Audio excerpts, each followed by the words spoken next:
Higni 14 sani, miyo midendo ni Phoebe Hakelo osedak kod nyathi mantie kod ng'ol mar obwongo kata cerebral palsy. Ngima ma okoni ok osebedo mayot ahinya kendo dwaro chuny motegno kaachiel kod sir mowinjore.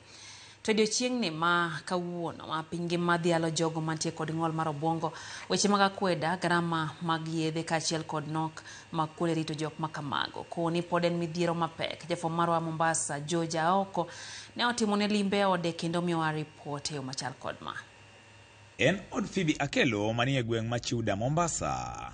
Kae ne ayude koikore mar chiwo yath ne wuode mani kod ng'ol mar obwongo. Kaseloro to kora arwako ne gode e ume. Opimona ni nyathineno ne onyuolo ka ngima maber, to kata kamano ne ofwenyo ni en kod midhiero bang' dweche buora. Koro nyathina ni ngima kata king'iye to bera ochwe, nyathi maber, lakini koro neno ka ng'ute nudni ok nyal chung' kende, wengege ok mbalre maber.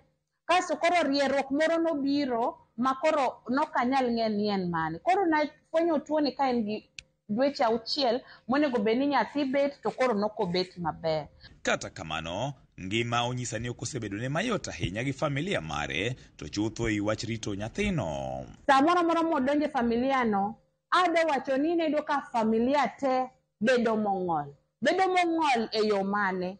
Nikech kaka koro an miyo marite, nitiere gik moko mokanyal timo. Nyathini odwaro ni mondo ng'ato bed kode are okinyi nyaka odhiambo. Kama neno bede ni ok onyal wuotho, ok onyal chiemo, ok onyal kata losruok, olosore mana kama entiere ni. Koro mano nyiso ni tijega moko ni koro inyalo ndika, kata kama ne awuogo okinyi taduogo godhiambo, an kuoma ok nyalre. Achiel kuom pek mantiere okoni en wach yath. Yedhe ma nyithindo gi tiyogo bechgi tek sana.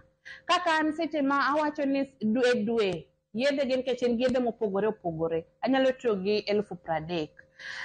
Kando gi yedhe motiyogo, nitie jarwecho matimo occupation therapy. Nikech an ahingo nikech koro antiere katimo ne home caregiving, nitiere daktari mabiro to rwae. Koro nyalo yudo ni per section achulo like 1,000. To mano itimone pile nyaka ndalo 5. Nikech koko timne mano, tineno kaka fuondegegi biro dolore. Nok mar kuonde mag rito nyithindo ma kamago bende okoni en midhiero, gino mokoni kaber to piny owacho onego rangie matut mar reso jonyuol mani kod nyithindo ma kamago. Tinyalo yudo ni jok makonyogi kata mapidhogi chiemo, makonyogi ka gilosore, inyalo kata ka gin ji 2 kata ji 3. Ji 3 gi nyithindo 30 machalo kama bedo matek. Aseng'ang'ana kaka janyuol, waseng'ang'ana, to chutha duoko ne Nyasaye erokamano nikech osebedo jakora. Weche mag akweda mageto familiago okoni pod en midhiero, gino mamiyo moko kuom familia pando nyithindo e udi. Jambo hili kulitoa kwa community, kwa watu ni ngumu sana. Watu bado wanaamini kwamba kuna ushirikina ama kuna makosa fulani ulifanya ndio upate mtoto kama huyu. Jambo ambalo si la ukweli. Bedu miye uru jonyuol gi support.